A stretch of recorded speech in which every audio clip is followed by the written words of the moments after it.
Hoje vamos apresentar o Francisco Araújo, é natural, próximo de Vila Nova de Gaia, e a Sandra veio lá de cima, de perto da Aquasclávia de Chá.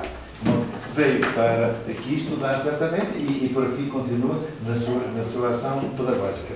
O Francisco, o Dr. Francisco e a doutora Sandra continuam, além dos estudos que fizeram, além das responsabilidades que têm nas cadeiras que ministram, dedicam-se também ao estudo, ao levantamento de dados, mais na área pedagógica e na área de interesse específico dos alunos. Bom, mas o que eu quero referir é outra coisa. Eu vou recuar algumas décadas atrás para vos dizer o seguinte. Tive um professor de História também que me disse assim, me disse a mim e a todos que estávamos presentes: a verdadeira história de Portugal não é de Matoso, não é do Herman Seralva, não é o da Sandro Colano. A verdadeira história de Portugal só estará completa quando cada terra, cada aldeia, cada cidade e cada vila tiver a sua própria história feita.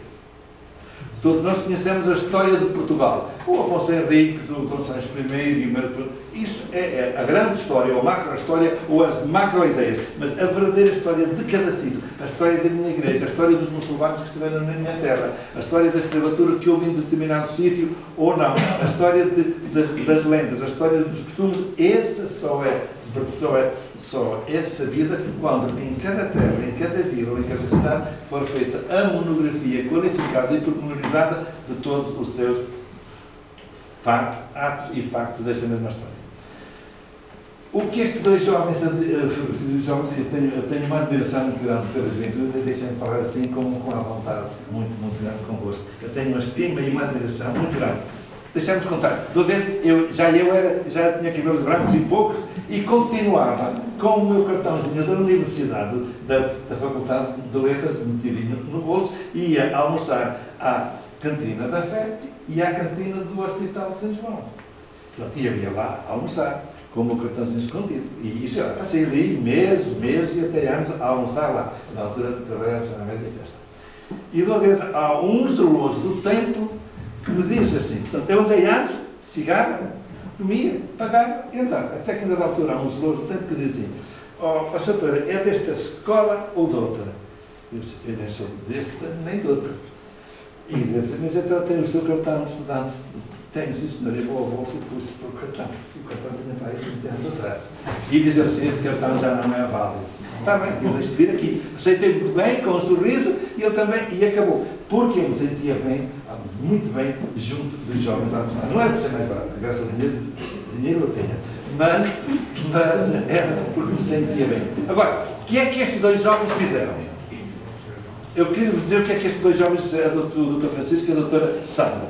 Pegaram numa terra, limitaram a superfície, delimitaram o espaço e foram fazer o levantamento do que se terá passado, com mais história, menos história, mais rigor, menos rigor. Nós agora é que vamos fazer o juízo do que é que se passou nessa terra sobre escravatura. É evidente que escravatura houve, sobretudo a partir da época negreira. Sobretudo a partir dessa data, ela começou a existir mais. Mas eles pegaram Matosinhos, certeza teve, Senhor da Hora também teve, Sinfãs também teve, Viseu, Trás-os-Montes, Rezende, todas as zonas tiveram mais ou menos escravatura. E estes dois estudiosos pegaram em Lessa da Palmeira e foram à documentação existente, à tradição que encontraram e aos documentos que puderam encontrar em vários sítios e vão-nos explicar, ou vão-nos dizer, como é que funcionou parte da escravatura. Eles não nos vão dizer de certeza a verdade absoluta.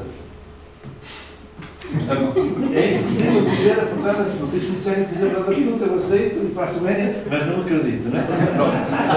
Porque a verdade, há sempre conteúdos que nós não dominamos. Havia um livro que estava a ser feito. Eu estive às vezes com a autora desse livro e dizia assim: há coisas que é um horror. Eu tinha o livro quase feito e aparecem 3 cartas da rainha. E eu tive que alterar quase todo o livro, porque aquelas cartas vieram alterar toda a sequência histórica do livro. Pronto. Há sempre alguma coisa para além daquilo que nós encontramos. E há histórias, há pedras, há documentos, há tradições orais. E eles vão então mostrar o que é que está a passar em Lessa da Palmeira. Sendo certo, para o nosso juízo, que, a partir daqui, nós fazemos um juízo, fazemos uma extrapolação do que o que se pode ter passado em todas as outras terras. Portanto, a nossa análise de bons alunos intelectuais que somos é o seguinte: é-nos apresentada uma verdade histórica. E nós não ficamos ali, aí que povo mau, ou oi que povo bom. Porque daqui nós extrapolamos mais ou menos para todas as outras áreas do nosso país, com maior intensidade ou menos intensidade. É essa a verdade que nos vão contar, sobretudo, creio eu, escravatura a partir do século XVI, XVIII? Se bem que nós, exatamente, já podemos partir, pelo menos em ideias gerais, a partir do século XVI, a partir do século XVI, já é possível dar umas pinceladas pequeninas, mas depois focar a data que entender. Muito obrigado pela comunicação que vão fazer e para vocês, muita atenção. Obrigado. Sou Alemar. Portanto, estas constantes viagens que os capitães faziam, os capitães lanceiros faziam no Oceano Atlântico, permitiu-lhes o contacto com este tráfico negreiro, que é da África e que é depois do Brasil, e muitas vezes também o pagamento destes capitães era feito com escravos, incluía escravos, entre outros produtos. Portanto, estes escravos colocados ao serviço destes capitães vinham para terras de Lessa da Palmeira, não só para ocupar as atividades, as tarefas domésticas, mas muitas vezes também acompanhavam estes senhores nas suas viagens pelo Atlântico, acabando por constituir uma pequena comunidade escrava que foi crescendo, quer devido à importação, quer também devido ao crescimento natural do próprio contingente escravo. A comunicação que nos trazemos então esta tarde prende sobretudo do século XVIII e a nossa escolha deve-se essencialmente ao manancial histórico que foi possível reunir sobre escravos na Mesa da Palmeira, já que é neste caso na centúria de 700 que mais registros tínhamos sobre esta comunidade. Por outro lado, o próprio século XVIII é um século de grandes transformações históricas no que diz respeito ao processo da escravatura. No caso português. Não só porque na primeira metade do século XVIII coincide exatamente com a expansão económica do Brasil, em que realmente as minas de ouro e das pedras preciosas vão exigir cada vez maiores quantidades de mão de obra, sobretudo escravo, para trabalhar nas minas, em péssimas condições, temos que dizer, mas também porque depois, em finais do século XVIII, sobretudo no período de Marquês de Pombal e do reinado de Dom José I, nós temos em Portugal as primeiras medidas que, historicamente, podemos dizer que são medidas abolicionistas. Isto é, o Marquês de Pombal vai começar a aplicar uma série de leis que tentam desviar o tráfico negreiro para o Brasil através da proibição da sua importação para Portugal. Assim, enquanto em Portugal continental realmente os escravos é-lhes negada a entrada, por outro lado, tenta-se que estes escravos vão trabalhar para o Brasil para as atividades agrícolas e mineiras. No caso então de Lessa da Palmeira, em termos de uma perspectiva populacional, em termos de uma perspectiva demográfica, ao longo do século XVIII foi possível registrar um grande crescimento desta população. Como a minha colega disse muito bem, nós desde o século XVI que temos registros de escravos, contudo, no século precedente, século XVII, o peso total de escravos que teríamos em Lessa era somente de pouco mais de 3,3%, que na primeira metade do século XVIII cresce para quase 1/10 da população.